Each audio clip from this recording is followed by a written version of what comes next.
না বড় যন্ত্রণা বলে কয় কামের কথা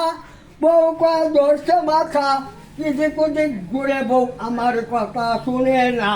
বাড়া বড় যন্ত্রণা শাশুড়ি দায়িত্বা কান্দা কয় বাড়া বাণিজ্য যদি আয় সকল লোকে খাবি খানা আমার দাঁড়টা কয় মাইয়া বউ কান্দা বলে কোথায় ছাতা পাবুন না বাড়া বড় যন্ত্রণা চল প্যার সাপ ধরে আছে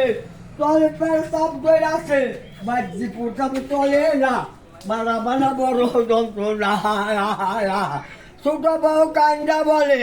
ছোট ওই বাড়ির বড় আব্বা বড় ছিল মহিলা গেছে তিনজনের শাশুড়ি বেটি তো মরে না চাতর কাটার করে মাগি তুই মাগি তো মরস না বাড়া বড় যন্ত্রণা আর যেহিতে কয় শুনু কুরুত করে না কুরুত করলে কারে চাইল ছুলা যাবে নে বাড়া বড় যন্ত্রণা যেটিতে কয় শুনু কুরুত করবো